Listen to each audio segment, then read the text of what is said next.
They're just abusing us out there. Flowers in front of this Pasadena home are in memory of 24-year-old Esteban Chavez Jr. He was found unresponsive inside his UPS truck after delivering his last package for the day. And his story isn't an isolated incident. More and more UPS drivers have gone down with heat-related illnesses. One driver collapsed, completely overwhelmed by 110-degree temperatures. Customers are starting to take notice, expressing a sickening feeling, not knowing if their driver will be okay at the next house. When confronted, the company says their drivers are trained to handle high temperatures.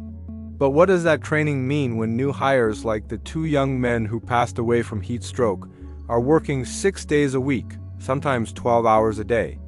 Excessive overtime is the #1 factor behind this crisis. We just want UPS to listen. This is our job. We show up every day and we do it, but who wants to die for it?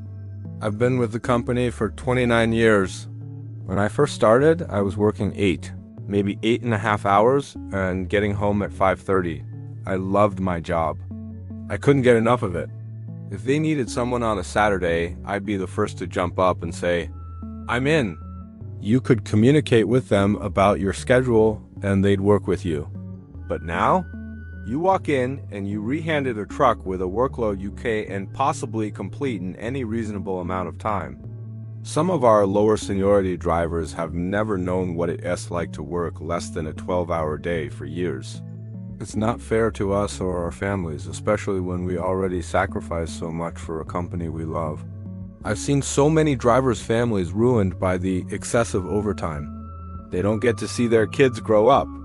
The divorce rate in our profession is incredibly high. What's happening is that the work of, say, 30 routes is now being forced onto 20 or 25 drivers, just to make fewer people do more work. Our job is intensely physical. We lift packages up to 150 pounds, and sometimes we're delivering 50, 60, even 80 boxes to a single stop.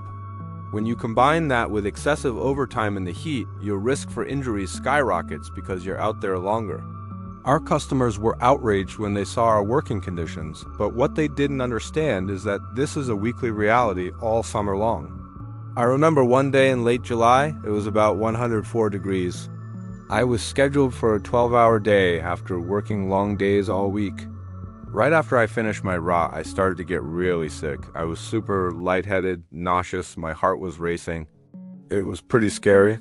I was lucky I was on vacation the following week and got some rest. But when I came back to work that next Monday, I was scheduled for another 12-hour day. Through our union, we have recourse. We can file a grievance for anything over 9.5 hours, 3 times a week, and the company has to pay triple time. That sounds great, right? Well, for a lot of us, it's not good enough. We don't want the money. We want to go to our son's football game. It used to be that it didn't matter if you had a family emergency, you had to get the work done or face discipline. They just throw a check at you as if that should take care of everything. It doesn't. Our 360,000 Teamster members are sick of it. Now it's time to stand up. I am 100% willing to strike to alleviate the overtime. What difference would that make in my life, to not have excessive overtime? It would mean more time with my son. It would mean the world to me to be more involved as a parent and watch my kids grow. I'd love to get back into hobbies with my wife and just spend more time with her. I pour my heart and soul into this company, and I love what I do. But we're seeing more and more that they're just looking at us as numbers. When I deliver a box, that customer sees me. We are the face of the company.